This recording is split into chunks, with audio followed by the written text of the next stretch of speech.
Well,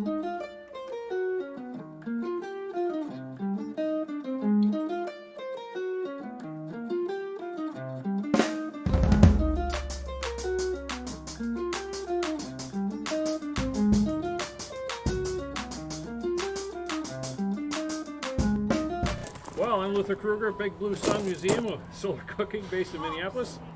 And I'm here in beautiful downtown Zamora. Well, Zamora anyway. Just outside Just bustling outside. Zamora.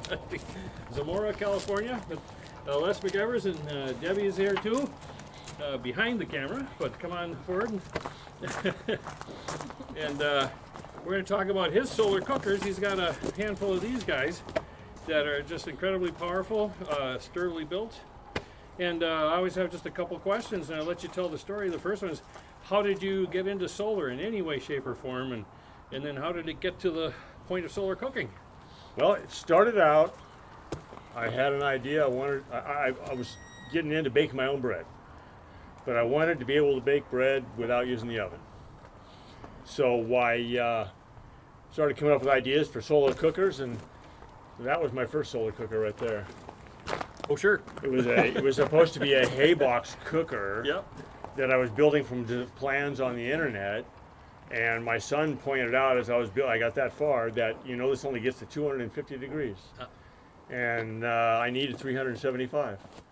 So I tabled that one, and I started working on a box cooker, and most of the solar ovens that I had seen are a 1x1 format. 1 foot square with 4 1-foot reflectors. So I thought, how about a 2x2? So I built a 2 foot by 2 foot with 2 foot reflectors. Sure. And it got very hot. And then I thought, well, what about if I fill something in here? And so I made some makeshift mirrors to fill that in, and it got even hotter. And that's where it started, and then it's just been one improvement after the other, because success means that your wooden box is going to fall apart. So now you have to redesign the box and make it out of metal. Yep. And so on and so forth. And I have just kept changing things and improving things until I finally got to this one. And it's beautiful. I mean, it's just, you can tell this is going to last through everything but about a nuclear bomb, right? I mean, been through a lot of, this one here is 5 years old at least, maybe 6. Sure. It's been sitting right here. It looks like you just put it together and painted it. Both of these have been out here for many a year. Sure. Actually, I haven't made a new oven in 5 years, I don't think. Sure, So sure. they've just been sitting here, so Yeah. yeah, it's pretty impervious to everything. The mirror is everything. Yeah, yeah. And so how many iterations have you gone through? We'll get over there and look at the one back there. That's one of your first ones way in the corner? Out Over there? Yeah, Yep. yeah. So this is a 4th or 5th iteration of that That's correct. basic design? Yeah.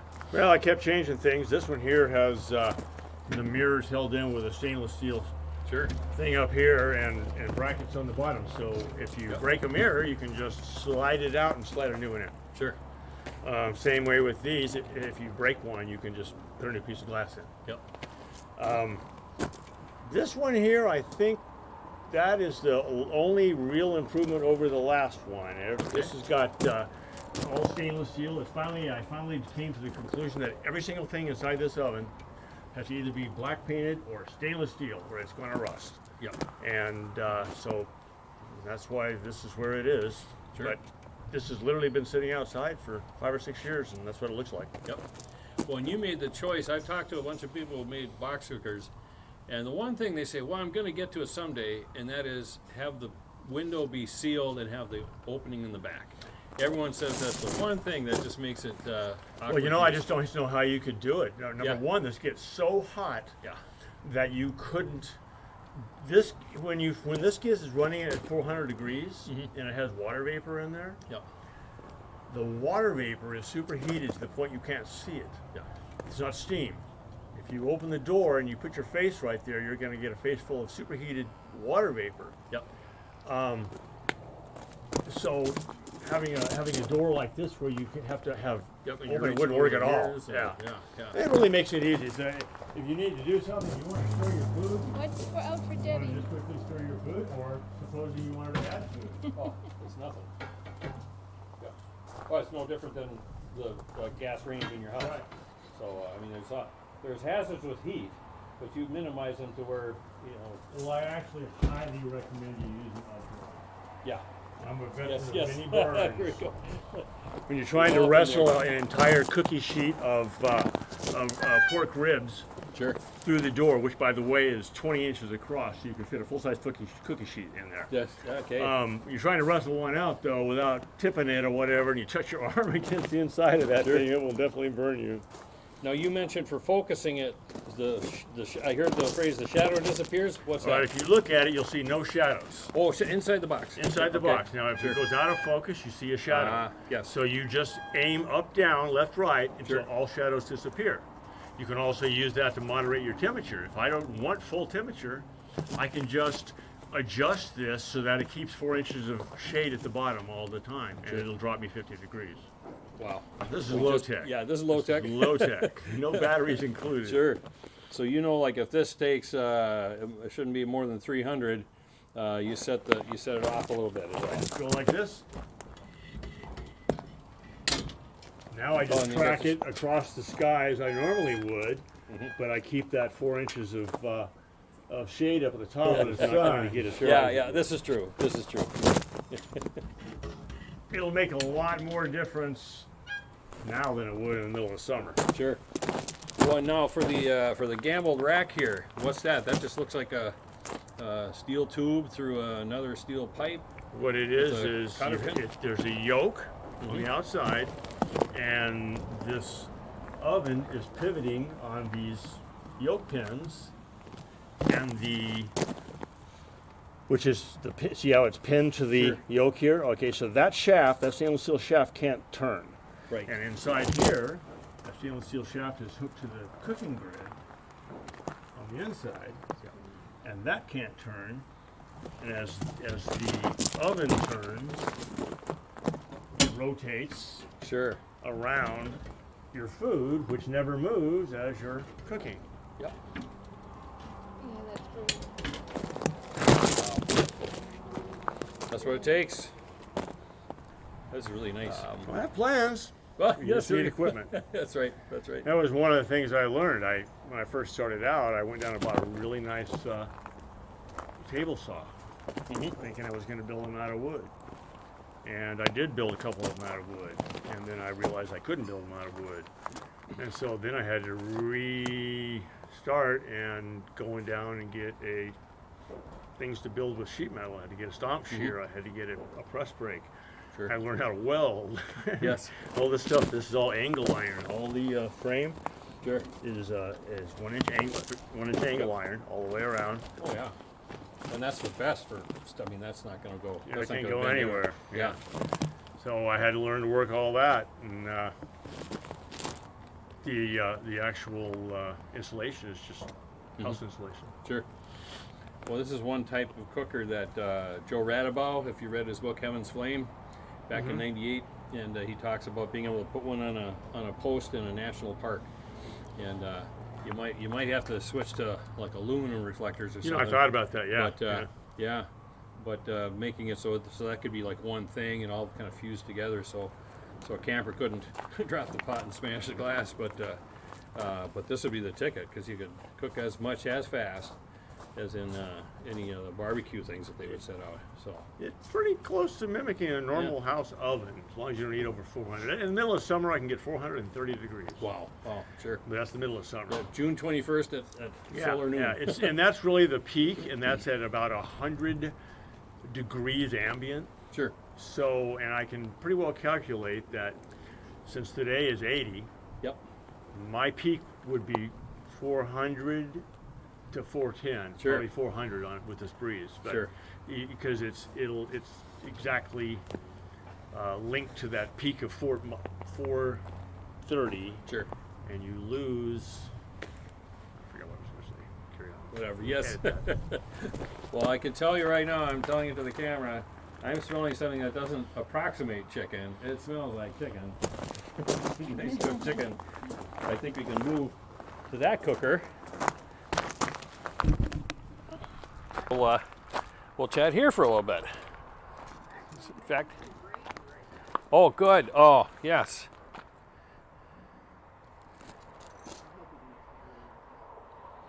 Actually, this is easier, I think, than your usual gas range. Sitting on the floor where you're bending over and you're sliding out a rack and you worry about, am I going to spill something from that rack? And Yeah.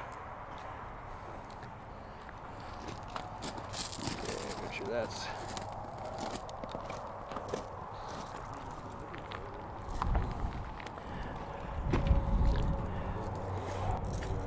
And what did you say was the difference between this one and that one? Just the way you see how these mirrors are held in with a Oh, sure. a lip. Okay. And those mirrors are held in with a piece of stainless steel that wraps all the way over. Ah, okay. It's really just Sure. minor improvements on how to hold the mirrors in. That's always been the challenge of it. An effective way to hold a mirror in is that you can replace it if you break it. Sure. So you split the cooking duties 50-50 or? Pretty much, yes. Yeah. Whoever gets to it first? Yeah, pretty much. This is kind of This toward the one here beginning. was one of my earlier iterations. The box is still wood, but since the steam was making it fall apart, especially right up here at this part, I added steel reinforcing. But it does have the improved door. The original door to this oven was this door with a handle like this, and you pulled it out like a plug, and then hung it from a hook that was underneath the shelf for cooking. And I improved it. I figured out a way to make a square door that would still close in the deal there with a curving. But this has wood. This is all wood. All the new ones are made out of either 1-inch square steel or 1-inch angle iron. Although this one does have actual mirrors that I cut, as opposed to the four IKEA mirror tiles that the originals had. But as you can see, plywood doesn't work well. But this actually cooked a lot of stuff in its day. Sure. The original grid in the first ones was actual grid made of a wire grid out of a store display that I rigged it up. They all have even these have double pane tempered glass up here, Sure. though, and that That's the way to go. makes a huge difference. Yeah. Because the inside will be 430, the outside will be about 200. Yeah. Well, so you showed me your plans there written up. Did you have the idea to market this, or what was your plans? Well, I wrote the plans up because I knew I'd forget how to make the stuff. Yeah, sure. There's so many components that go into this, and each one has a plan. I did intend to try to manufacture them, but I don't have the time or the tools to do it myself, and I don't have a skill level to mass produce something like that. It really needs to be, by now these are all hand cut and folded up, and everything is hand done. If it could be mass produced, you can make them cheap enough to sell them, but as it is right now, I can't sell them for less than a couple $1,000. Yeah. Can't sell them for $2,000. Sure. So Yeah. Well, and they've got, there's so many out on the market right now that they're kind of like, I think of them as they're good enough. They're a little better than good enough. Some people will have a sun oven for 30, 40 years. They just make sure they don't leave it out in the yard, in the rain. And it's all what you want to do with them. I Yep. wanted an appliance. Most people say, well, can you make one that I can take camping with me? And I'm like, well, they already make a ton of those. Yeah. So this fills a niche between a camping one and the Villager. Sure. Yep. It's exactly in between. And I have a Villager. Do you? That's And right. I saw the video. yeah. I saw the video. And it's only for camping if you got 40 other people. Yes. Yeah, it's a little too big for day-to-day use. Yeah, So I wanted yeah. something that you could leave set up all the time. Didn't Sure. have to set it up when you wanted to cook something. Yep. And would work in the wind. Yeah. Yeah. But I see. Myself, I wish there'd be a few parks. Maybe one city could say every park is going to get something like this. And make it something where anyone can use it. That would be nice. Yeah. Yeah. As indestructible as I'd have to possible. make the mirrors out of stainless or something. Yeah, But yeah. actually, if you made the mirrors out of stainless, that'd be all you'd have to really do. Yeah. Yep. The rest of it is pretty indestructible. Yeah. Solid. Yeah. Thanks so much. Hey, you're welcome. All right. Yeah. Okay. And I see this one bit the dust again.